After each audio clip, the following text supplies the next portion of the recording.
শ্ৰেণীৰ 7 number চেপ্টাৰৰ 2 number অংকটো লৈ আগবাঢ়িছো তাৰ কাৰণে প্ৰশ্নটো ভালদৰে বুজি লোৱা প্ৰশ্নটোত আছে 00 আৰু 3615 ৰ মাজৰ দূৰত্ব উলিওৱা 00 আৰু 3615 ৰ মাজৰ দূৰত্ব উলিওৱা তে পৰীক্ষাত এনেকৈ আহিব পাৰে প্ৰশ্ন বা বেলেগ ধৰণৰ আহিব পাৰে কেনেকুৱা বেলেগ ধৰণে আহিব পাৰে মই তোমালোকক দেখুৱাই দিছো প্ৰশ্নটো লিখি লবা প্ৰশ্নটো এনেকৈ আহিব পাৰে 00 আৰু 3615 ৰ মাজৰ দূৰত্ব উলিওৱা বা মূল বিন্দুৰ পৰা 3615 ৰ মাজৰ দূৰত্ব কিমান মূল বিন্দুৰ পৰা তোমালোকে জানাই যে মূল বিন্দুৰ স্থানাংক হৈছে 00 তে 00 কথাটো নিদিব পাৰে 00 কথাটো নিদি দিব পাৰে মূল বিন্দুৰ পৰা দূৰত্ব তে দুটা প্ৰশ্নৰ উত্তৰ একেটাই তে এই অংকটো কৰিবলৈ হলে আমাৰ এটা সূত্ৰৰ প্ৰয়োজন হ'ব দূৰত্বৰ সূত্ৰৰ প্ৰয়োজন হ'ব তে দূৰত্বৰ সূত্ৰটো এনেকুৱা আছিল চাই লোৱা এটো আছিল আমাৰ দূৰত্বৰ সূত্ৰ যে px1 y1 আৰু qx2 y2 বিন্দু দুটাৰ মাজৰ দূৰত্ব pq √x2 - x1 whole square plus y2 - y1 whole square এই সূত্ৰটো এই অংকত ব্যৱহাৰ হ'ব আৰু দূৰত্বৰ সূত্ৰটো 7.1 ৰ গুটেকেটা অংকতে দূৰত্বৰ সূত্ৰটো ব্যৱহাৰ হয় গতিকে অংকটো কৰিব লাগিব এনেকে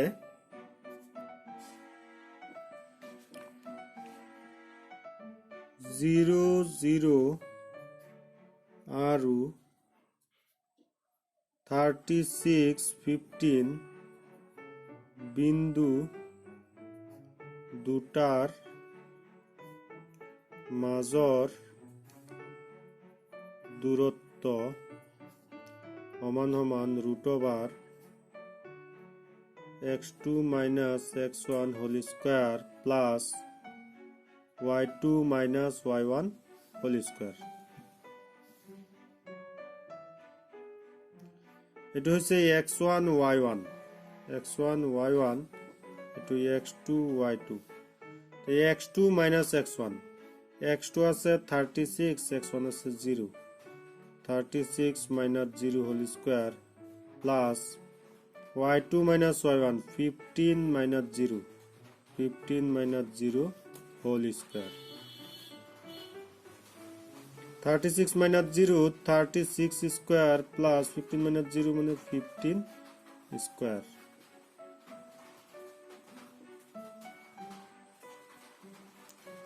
36 square কৰিলে হ'ব 36 into 36 6 6 গুণ 36 6 উকলিল 3 6 3 18 21 3 6 গুণ 18 8 উকলিল 1 3 3 1 10 6 9 2 1 36 square হল 1296 plus 15 square হব 225 দুটা যোগ কৰিলে 5 আৰু 6 11 উকলিল 1 2 9 11 1 12 2 উকলিল 1 2 2 4 1 5 ইয়াত 1 1521 তে 1521 ৰ বৰ্গমূল ললে এনেকুৱা হ'ব 1521 ইয়াত আমি 3 ৰে হৰণ কৰিব পাৰিম 3 যাব 15 5 বাৰ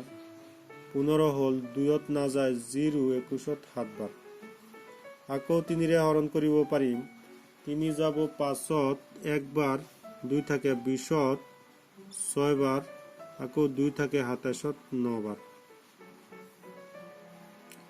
এতিয়া আকৌ ইয়াত আমি 13 ৰে হৰণ কৰিব পাৰিম অন্য সংখ্যাৰে হৰণ না যাব 13 ৰে যাব 13 16 ত যাব একবাৰ 13 গুণ 13 উকলিল 3 3 আৰু 9 39 ত যাব 13 তিনিবাৰ তে জোড়া মিলালে এটো এটা জোড়া হল এটো এটা জোড়া হল ইয়াৰ পৰা এটা 3 আহিল ইয়াৰ পৰা এটা 13 আহিল তে বৰ্গমূল হ'ব এটো এটো পূৰণ √2 3 into 13 মানে 39 বৰ্গমূল হবো 39 সৰি ইয়াত বৰ্গমূলৰ চিহ্ন হ'ব 39 একক।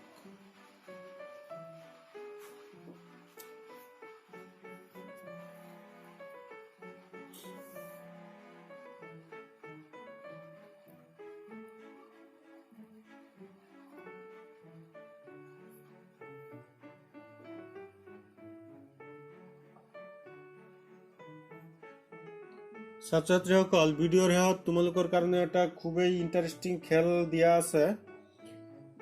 ভিডিঅ'টো স্কিপ নকৰাকৈ চাই থাকিবা।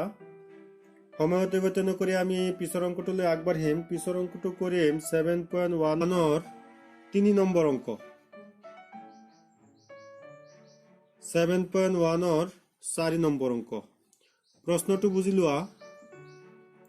5 - 2 6 4 7 - 2 বিন্দু কেইটা এটা সমদ্বিবাহু ত্ৰিভুজৰ শীৰ্ষবিন্দু হয় নে নহয় পৰীক্ষা কৰা। ইয়াত তিনিটা বিন্দু আছে, 5 - 2 6 4 7 - 2।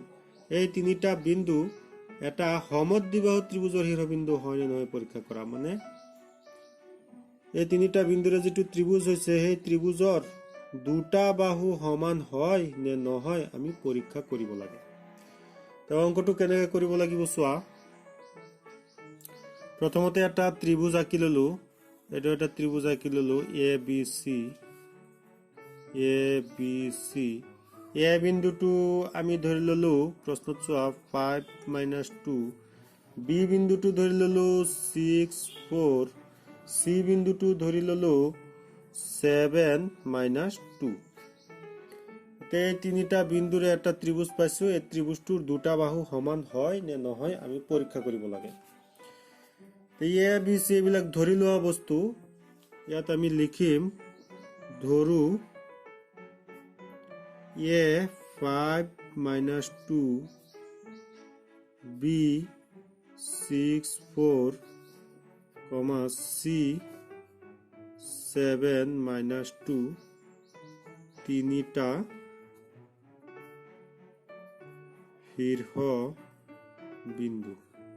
শীৰ্ষবিন্দু। এতিয়া আমি এ বি ওলাম। এ বি মানে এ আৰু বিৰ মাজৰ দূৰত্ব। বি চি ওলাম আৰু চি এ ওলাম। এ বি ওলাম। এ বি কেনেকে ওলাম চোৱা।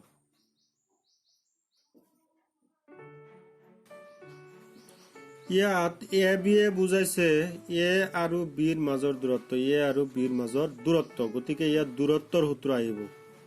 যেনেকে আগতে আমি পাইছিলো সূত্ৰটো P Q equal √(x2 - x1 whole square plus y2 - 1 whole square.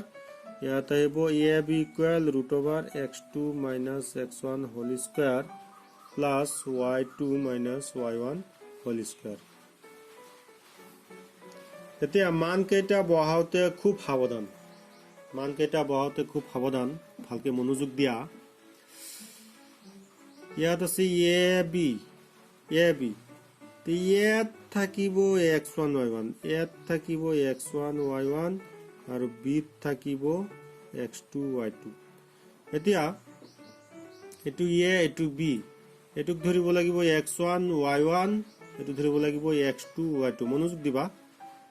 ইয়াত থাকিব আগত যেটো থাকে এটো থাকে x1 y1, পিছৰটোত x2 y2।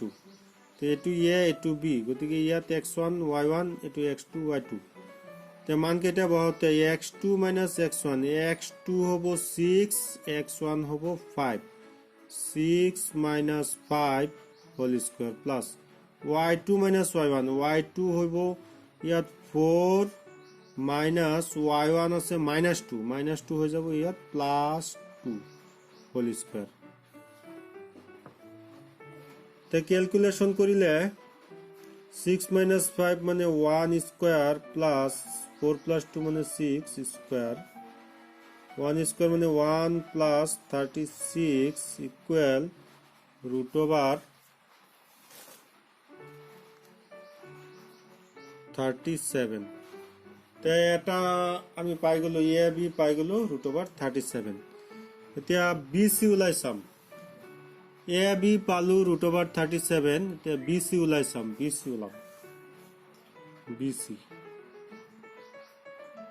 সি ইকুৱেল আগৰ দৰে √37 x2 minus x1 whole square plus y2 minus y1 whole square. এতিয়া b থাকিব x1 y1 আৰু c থাকিব x2 y2 এনেকৈ থাকিব। কিন্তু তোমালোকে এই বস্তুবিলাক পৰীক্ষাত লিখিব নালাগে, এইবিলাক পৰীক্ষাত লিখিব নালাগে। এতিয়া মান কেইটা বহাই দিম, ৰুট অভাৰ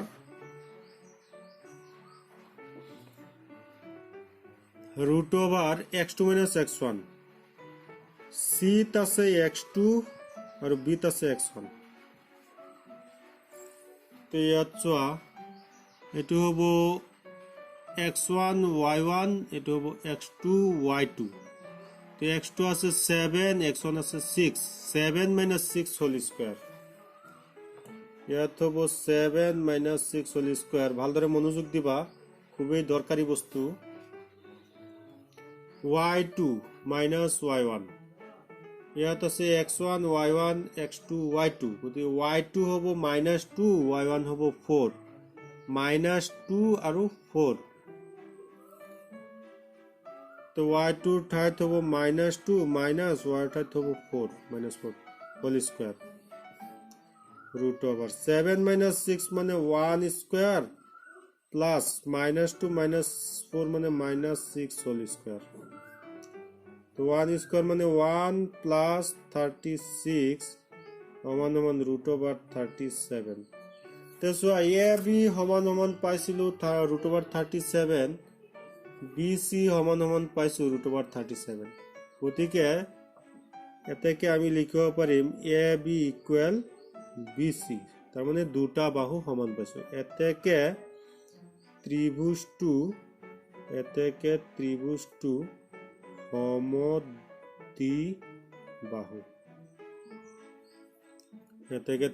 সমদ্বিবাহু, আশা কৰো ছাত্ৰ ছাত্ৰীয়ে অংকটো ভালদৰে বুজি পাইছে।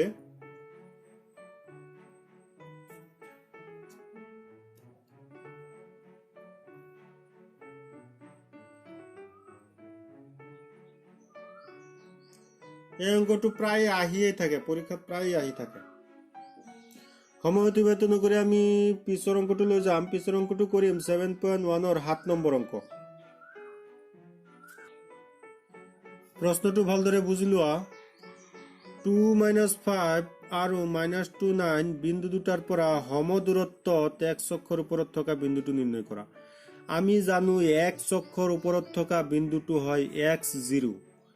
এতিয়া প্ৰশ্নটোত কৈছে 2 - 5 আৰু -29 বিন্দু দুটাৰ পৰা, এটা বিন্দু 2 - 5 আৰু এটা বিন্দু -29, এই দুটা বিন্দুৰ পৰা সমদূৰত্বত মানে সমান দূৰত্বত x অক্ষৰ ওপৰত যিটো বিন্দু আছে সেই বিন্দুটো আমি নিৰ্ণয় কৰিব লাগে। এতিয়া অংকটো কেনেকে কৰিব লাগিব চোৱা। প্ৰশ্নটোলৈ মন কৰিবা। এটা বিন্দু আমি ধৰি লৈছো এ 2 - 5 আৰু এটা বিন্দু ধৰি লৈছো বি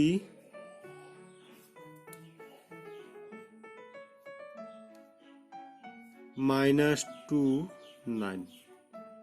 প্ৰশ্নত কৈছে এই বিন্দু দুটাৰ পৰা সমদূৰত্বত মানে সমান দূৰত্বত x অক্ষৰ ওপৰত থকা বিন্দুটো নিৰ্ণয় কৰা। এই বিন্দু দুটাৰ পৰা সমান দূৰত্বত ধৰি লৈছো এইটো বিন্দু আছে,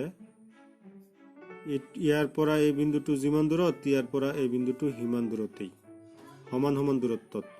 আৰু বিন্দুটো ধৰি লৈছো চি আৰু স্থানাংকটো হ'ব x0। x অক্ষৰ ওপৰত থকা বিন্দুটো হয় x0। এতিয়া আমি xৰ মান ওলাব পাৰিলেই বিন্দুটো পাই যাম। চিত্ৰটো তোমালোকে পৰীক্ষাত না আঁকিলেও হ'ব, অংকটো কৰি দিলেই হ'ব, চিত্ৰটো আঁকি দিলে ভাল। বুজিবৰ কাৰণে মই চিত্ৰটো আঁকি দিছো। এতিয়া প্ৰশ্নৰ লগত মিলাই ইয়াত লিখিব লাগিব যে ধৰু এ বি চি এইবিলাক ধৰি লোৱা বস্তু, সেইকাৰণে ধৰু লিখিছো। ধৰু এ 2 - 5 আৰু বি -29 বিন্দু দুটাৰ প্ৰশ্নৰ পৰা চাই বিন্দু দুটাৰ পৰা সম দূৰত্বত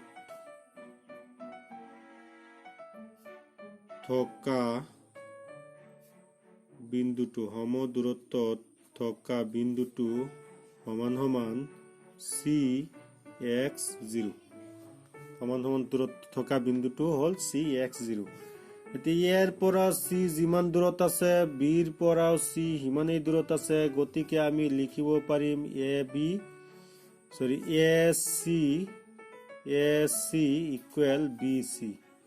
AC ইকুৱেল BC লিখিব পাৰিম তে ইয়াত আমি এতেকে লিখিম AC ইকুৱেল BC AC এ বুজাইছে A আৰু C ৰ মাজৰ দূৰত্ব BC এ বুজাইছে B আৰু C ৰ মাজৰ দূৰত্ব গতিকে ইয়াত আমি A আৰু C ৰ মাজৰ দূৰত্ব মানে দূৰত্বৰ সূত্ৰ বহাব লাগিব x2 - x1 whole square plus y2 - y1 whole square ঠিক তেনেকৈ BC ৰ দূৰত্ব লিখিব লাগিব সূত্ৰটো x2 - x1 whole square plus y2 - y1 whole square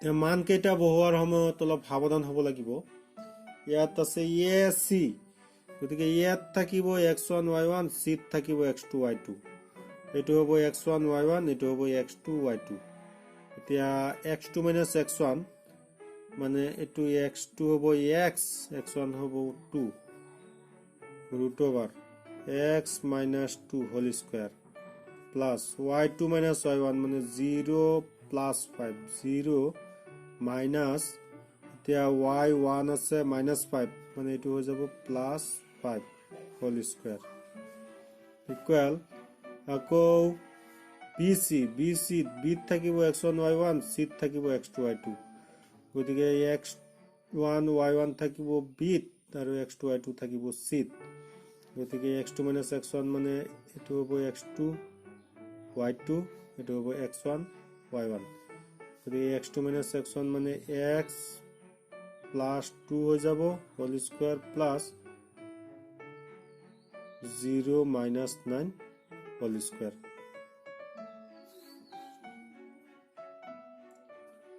যদি অংক বুজাত অসুবিধা হৈছে তেতিয়াহলে ওপৰৰ আই বটনত দিয়া ভিডিওটো চাই লবা তেতিয়াহলে অংকবিলাক সহজ হৈ পৰিব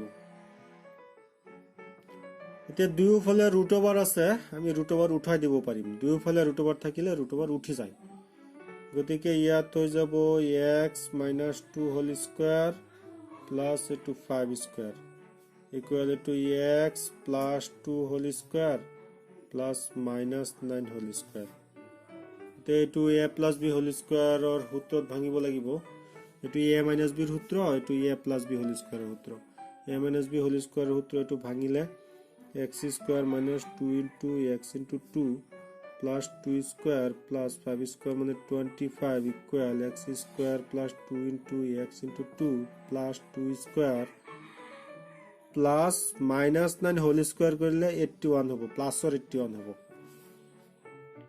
তে x square কাটি দিব পাৰিম 2 square কাটি দিব পাৰিম ইয়াত হ'ব -4x plus 25 equal plus or 4x plus or 81 আৰু তিনিটা মান লাইন হ'ব 4x এইফালে আহিব 25 এইফালে যাব কাৰণ আমি x ৰ মান উলাম -4x এটো এইফালে আহিব -4x 81 আছে 25 এইফালে যাব -25 -4x -8x equal 81 পৰা 25 মাইনাস কৰিলে হ'ব 56 -8 এইফালে যাব এইফালে থাকিব x 56 by -8 কটাকটি কৰিলে 7 equal -7 x ৰ মান ওলাই পৰিছে -7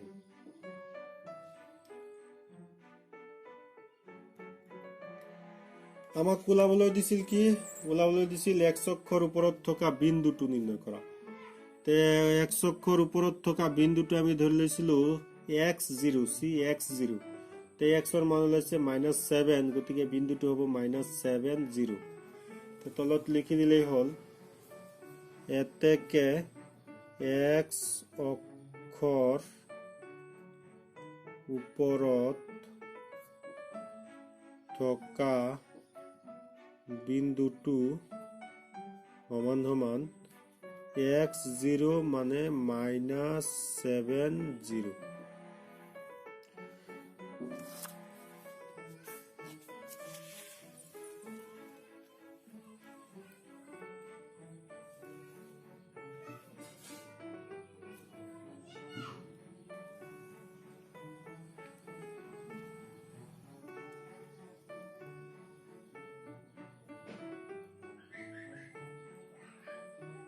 আশা কৰোঁ ছাত্ৰ ছাত্ৰীয়ে অংককেইটা ভালদৰে বুজি পাইছে।